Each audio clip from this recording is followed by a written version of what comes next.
Përshëndetje dashur miq të emisionit Avantazh. Jemi përsëri së bashku për një tjetër temë historike, temë e cila do të na ndriçojë edhe më tepër në dijet tona. Shpesh themi se historia e shqiptarëve është e goditur dhe nuk është rastësore kjo, pasi pos godite historinë, pos ndryshove fakte historike, nuk mund të bësh falsifikime dhe e progrese të tjera në lidhje me zhvillimet e civilizimit dhe ato civilizime që shikojmë tash ndaj nuk po ecin ashtu si duhen për arsye sepse edhe historia po çalon diku. Por ja që Evropa shumë toponomi, shumë emra, shumë vende të toponomisë së saj i ka ende shqip. Për të zbuluar këto fakte dhe fakte të tjera, ne sot kemi ftuar në emision zotin Albert Nikolaj. Përshëndetje zoti Albert dhe mirë se erdhe në emision. Përshëndetje dhe mirë se ju gjeta. Duhet të them se historia jon është fshehur, sepse gjitha veprat madhore për historinë tonë kombëtare, siç janë për shembull sidomos vepra gjyqësore, por edhe vepra historike nuk janë studiuar në shkollat shqiptare dhe nuk janë konservuar në Akademinë Shqiptare. Mjafton t'ju them që Akademia e Shkencave e Republikës së Shqipërisë akoma nuk ka një fond albanologjik në një bibliotekë albanologjike të përmasave të mëdha, nuk e ka krijuar, nuk e ka përkthyer dhe nuk janë mbledhur të gjitha veprat që aktualisht janë nëpër arshivat dhe nëpër bibliotekat botërore, dhe kjo tregon që historia u shihet shqiptarëve. Hans Krahe. Ndërkohë që ne mësonim atë gjuhësinë e Mikloshiqit dhe Majerit, të cilët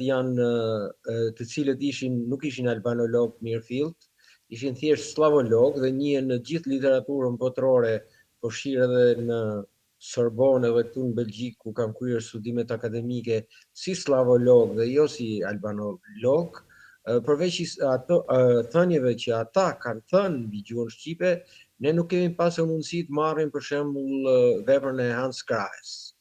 Vepra e Hans Krahes është një vepër e jashtëzakonshme, për shembull ka shkruar 2 volume të mëdha mbi gjuhën shqipe, mbi Ilirishten, thot ai, mbi Ilirishten, ka shkruar dhe veprën e Hidronomia e Europës, e bazuar mbi Ilirishten gjithashtu, dhe ka deshifruar shkrimet mesape, japike, shkrimet ardiane dhe veneciane, i ka deshifruar me anë të Ilirishtes, domethënë bazuar mbi gjuhën shqipe.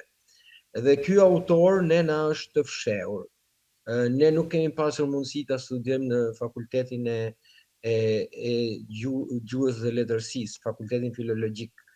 Pra, mund të themi me plot gojën që historia jon është bërë sipas dëshirës së shkollës lindore dhe është përjashtuar në të gjitha përmasat e mundshme, në gjuhësia gjermaniko-perëndimore, domethënë gjuhësia e Gjermanisë dhe gjuhësia anglosaksone dhe franceze, të cilat kanë thënë gjëra të tjera mbi gjuhën shqipe, nuk kanë thënë ato që ne kemi mësuar në fakultetin e filologjisë.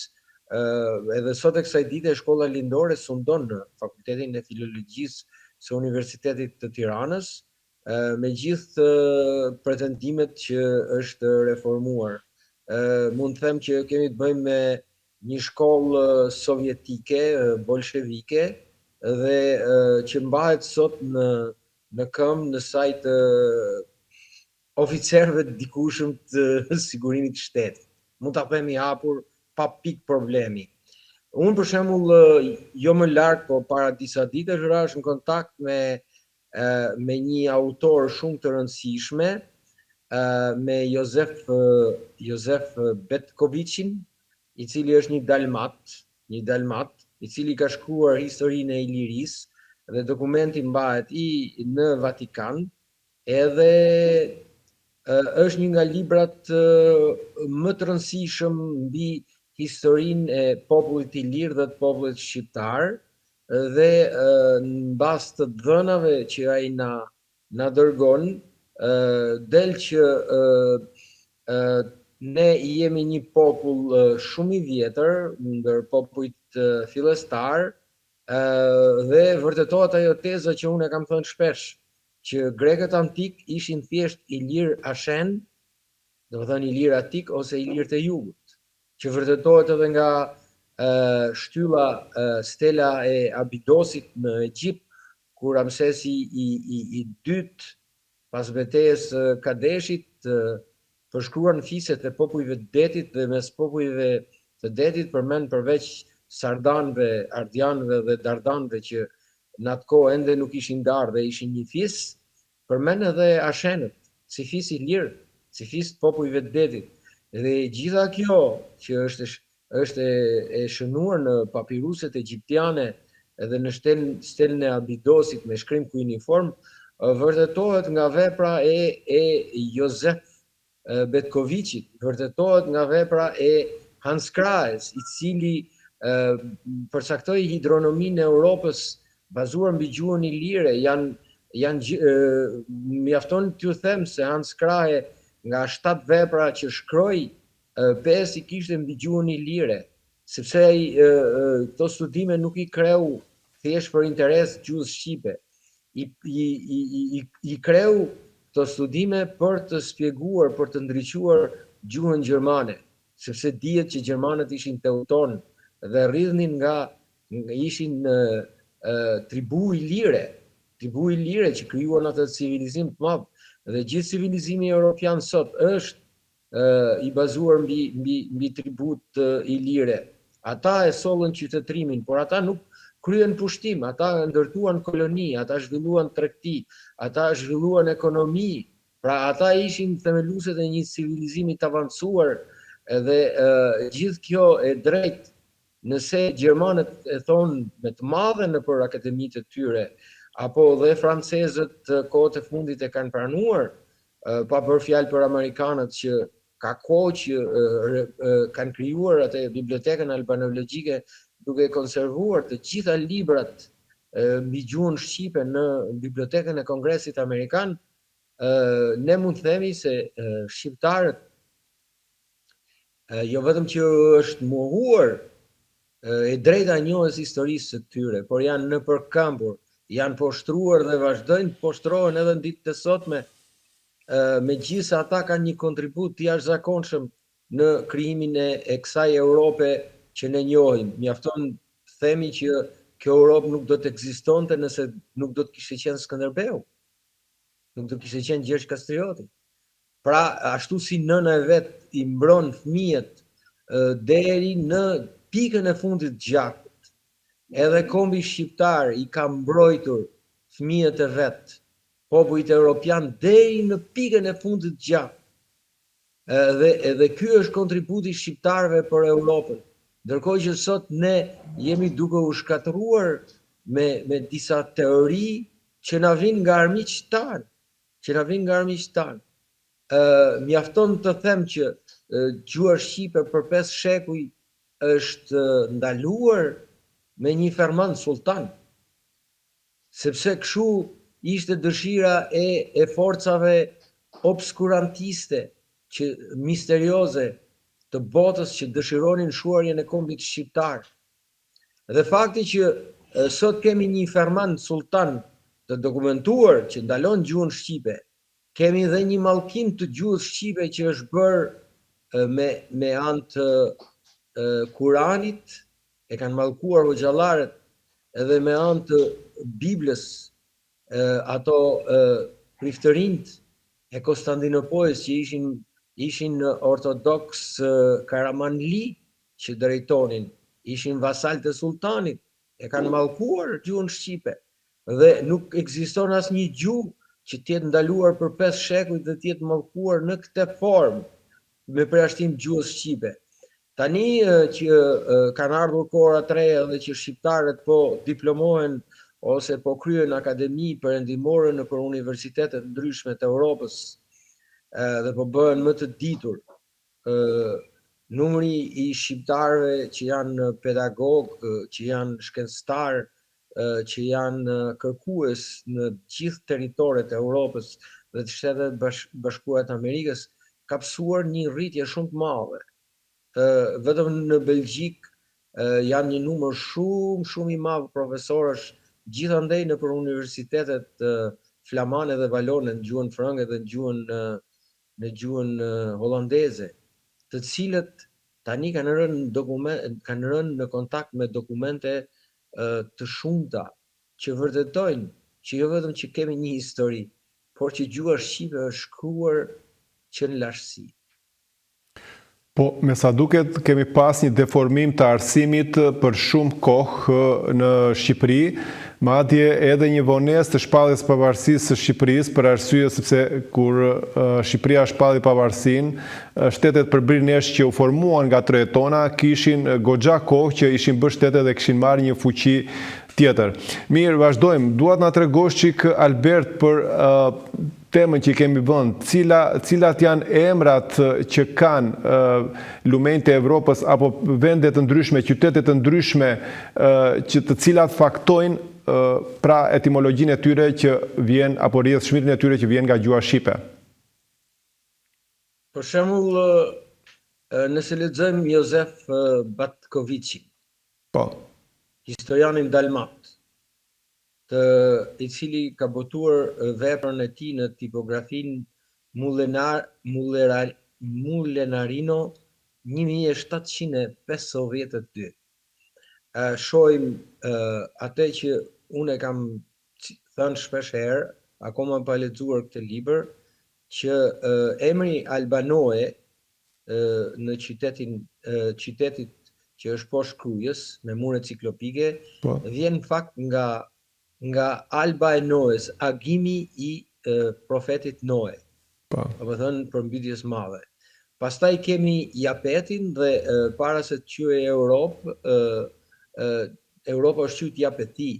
Kemi në Itali Japetët ose Japetët, fisin i lirë i cili i dha emrin gjithë gadishullit italik Japenin. Pastaj kemi emërtimin e zonës Laçit, të Gallatës edhe të Lezhës me një emër të përbashkët Tale.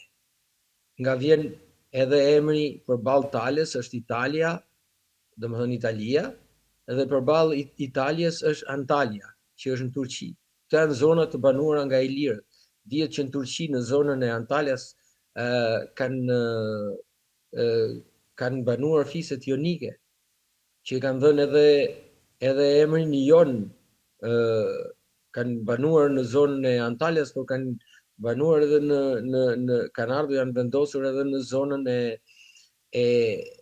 Shqipërisë jugut, ku ndodhet deti Jon, edhe në zonën e Thesprotisë. Pra, këta janë gjitha toponime ilire. Janë toponime ilire, siç është për shembull emri Tarabosh, emri malit, sepse ishte një mal bosh që nuk kishte pemë, dhe Tarabosh do të thotë i tëri bosh. Pra, ne kemi një grup shumë të madh toponimesh ilire, të cilat ne na bëjnë të njohim të vërtetën. Por Hans Krah është marrë me hidronominë e Europës. Hidronomia e Europës është kryesisht emrat e liqeneve dhe të lumeve. Për shembull, sipas tij, emri Baltik vjen nga ilirishtja, nga fjala ball, gjithashtu Adriatik vjen nga ilirishtja, gjithashtu edhe emri Tirreno vjen nga emri Tiran, dhe emri Tiran është emërtimi që i bën mbreti i këtyre lidejve, djali i mbretit lidejve, Tiri, i cili erdhi u vendos në Tiranë, dhe aty dha emrin Tiran, ku kemi edhe emrin Tyram, që është toponimi i vjetër i Tiranës, ku ndodhen edhe muret ciklopike dhe bëhet fjalë edhe për një varr monumental, i cili mund të jetë varri i mbretit, i djalit të mbretit i lirëve, i mbretit të lidejve, Tirit, që ndodhet në Tiranë, është një varr monumental shumë i madh, dhe që vërteton atë tezën e famshme që kryeqyteti fillestar i Etruskisë ka qenë Tirana, Aq e vërtetë është kjo sa që për shembull në zonën e Kurdarisë në Mat ndodhet edhe një varr i madh monumental, i cili është një varr tipik etrusk, ku ka dhoma të mëdha ku vendoseshin arkivolet. Gjermanët gjatë operacionit të Dimrit, duke kaluar nga zona e Kurdarisë në Mat, morën atë që quhet mumja e këtij varri, ishte një mumje dhe një mbishkrim, të cilët fshatarët e ruanin me shumë Me fanatizëm. kujdes. Dhe sot meqense se ata nuk mundën ta dërgonin në Gjermani, e lanë në muzeun e Zagrebit. Kjo pastaj gjyqtarët e Kroacisë, duke u nisur nga këto dhëna, krijuan edhe kulturën mat kamnik, kulturën që fillon nga Mati dhe përfundon në Kroaci, që u quajtën kultura ilire.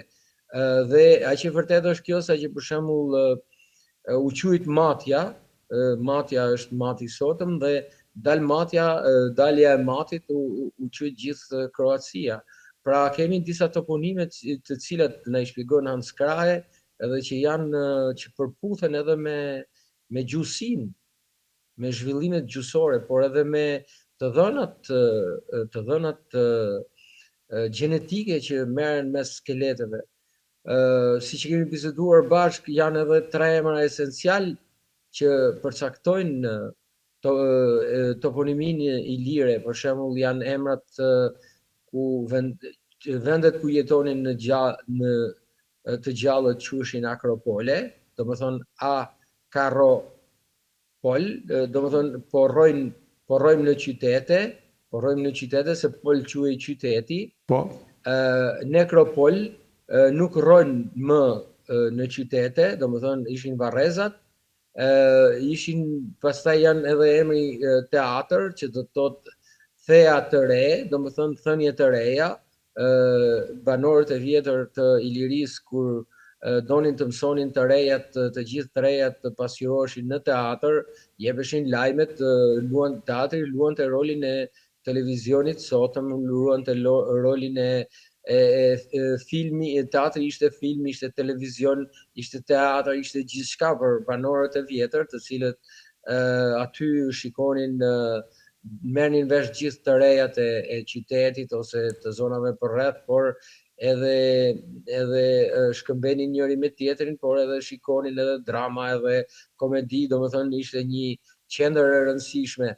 Të gjitha këto vërtetojnë që civilizimi ilir, i cili ishte vendosur deri në Bavari, se deri në Bavari janë gjetur ato teatrot ilir. Mjafton të shkonin në Vjenë dhe të shikonin teatrin antik të Vjenës, teatrin ilir të Vjenës, dhe ju do habiteni.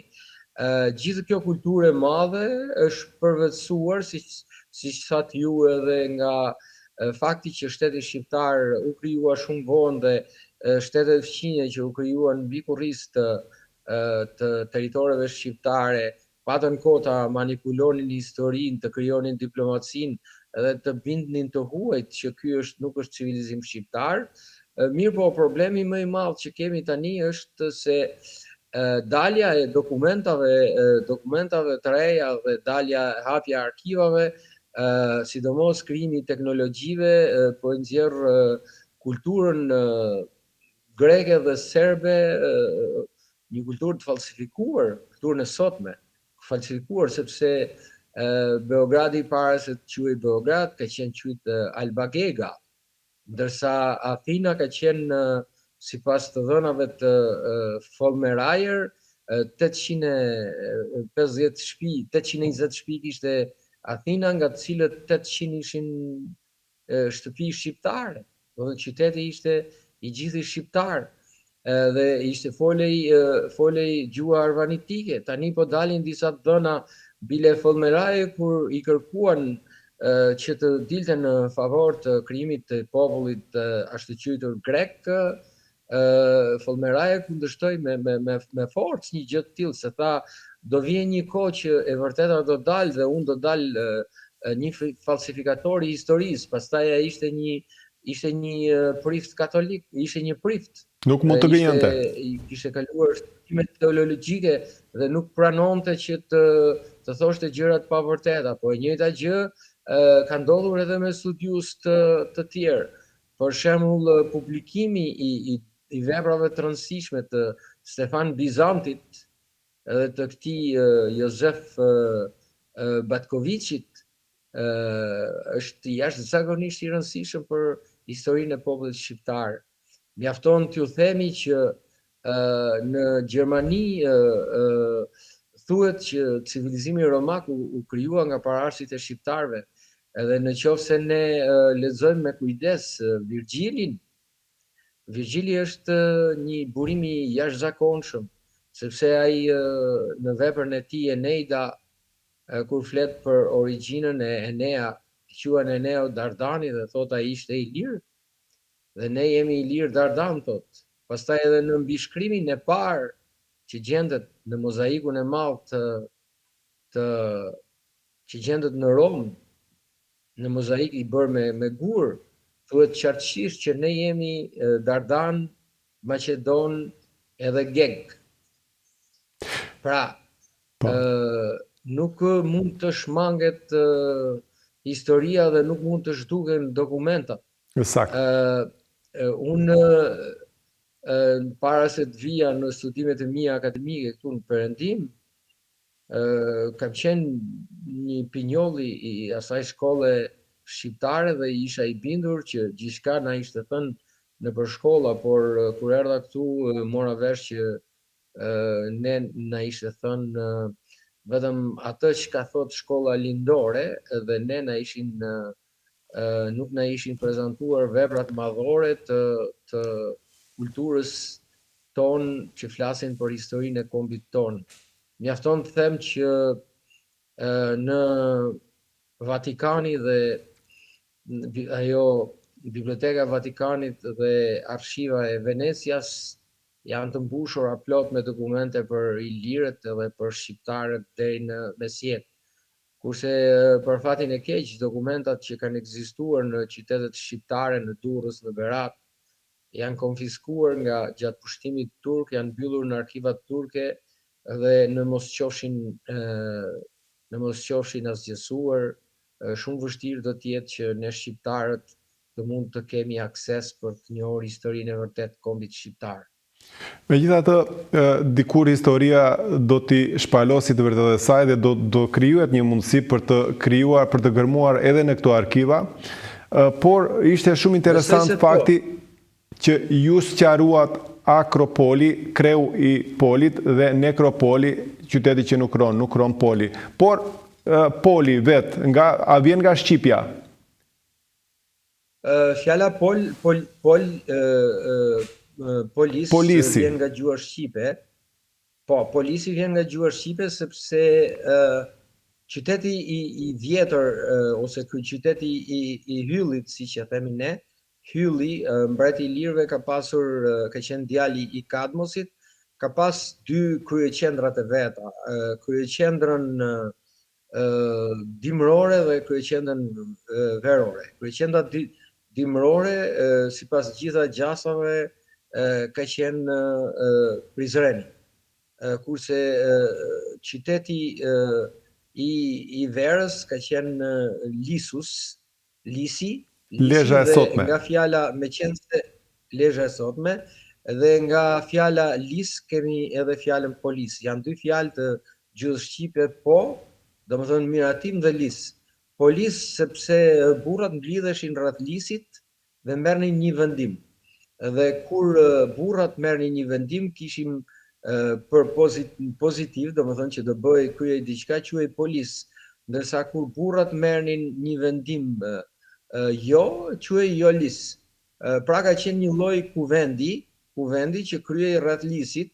Ishte një zakon i vjetër i shqiptarëve që është mbajtur deri në kohët e vona, bile edhe tani në fshatrat caktuara të Mirditës, ku burrat mblidhen, nuk mblidhen rreth gjatë verës, nuk mblidhen rreth xhakut, dimrit mblidhen rreth xhakut, por gjatë verës mblidhen rreth lisit. Dhe kur vendosin të japin një miratim diçkaje, Lisi tha po, do më thënë polis.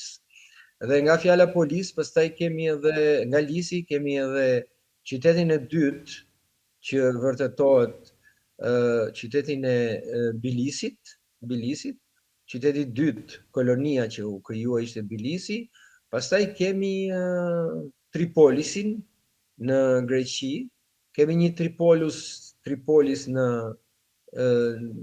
zonën në Afrikë, dhe pastaj kanë ardhur edhe Persepolis, gjitha këto me emrin Polis, dhe që vërteton pak a shumë atë tezën indo-europiane që shqiptarët janë gjuha shqipe ose ilirisja është baza e indo-europianishtes ose pellazgjishtja, sepse kur themi ilir nuk kuptohen pellazgët dhe kur themi pellazgët nuk kuptohen ilirët.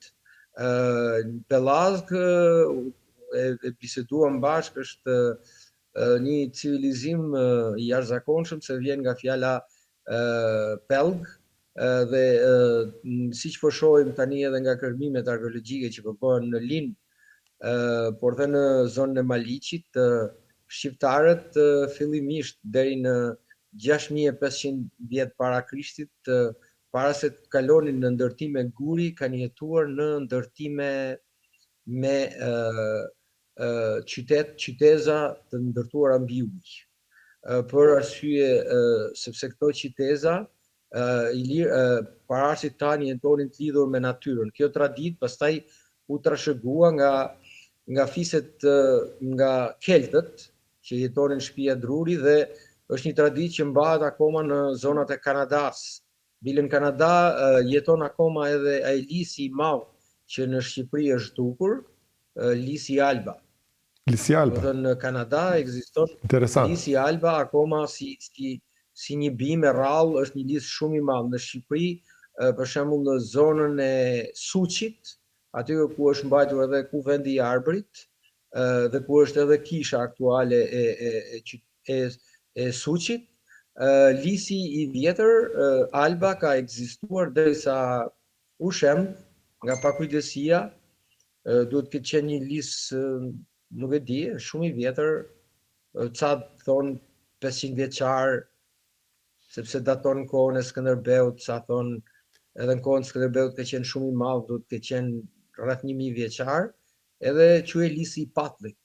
Pra ka disa të dhëna të cilat janë mahnitse dhe që vërtetojnë një traditë jashtëzakonshme që ka pasur populli shqiptar në të gjitha territoret. Për shembull, Jozefus Betković në informacionet që na jep është edhe një element shumë i rëndësishëm për Akilin. Edhe Akilin ai nga dënat që merr nga autor shumë të rëndësishëm, e nxjerr që është Epirot, domethënë që është ilir. Pra janë gjëra të cilat nuk mund të shmangen nga fisi e Ahejve. Në momentin kur Jozef Betković shkroi veprën e vet, akoma nuk kishte filluar falsikimi i historisë, dhe ai e shkroi në origjinal dhe ajo që është e çuditshme është se në asnjë moment dhe as në një cep të veprës së vet nuk i përmend ata të ashtuquiturit grek. Përmend vetëm ilir. Pra, i kemi të bëjmë me një histori të vërtet, të cilin e ka shkruar një prift, dhe një prift ka një betim para Zotit që do thotë vërtetën dhe vetëm të vërtetën. Edhe ky Dalmati, historiani i famshëm. Hotel Number 1. Për agjencitë e turizmit që punojnë me Gjirokastrën, Hotel Number 1 është zgjedhja perfekte. Me 4 yje, kapacitet i madh dhomash, shërbim i shkëlqyer restoranti, palestër moderne dhe parkim i bollshëm për autobus. I pozicionuar në zemër të qytetit, Hotel Number 1 ofron çmime të favorshme. Vizitoni hotelnumber1.com ose telefononi në numrin 069 20 86 120. Hotel Number 1, bëni zgjedhjen e duhur.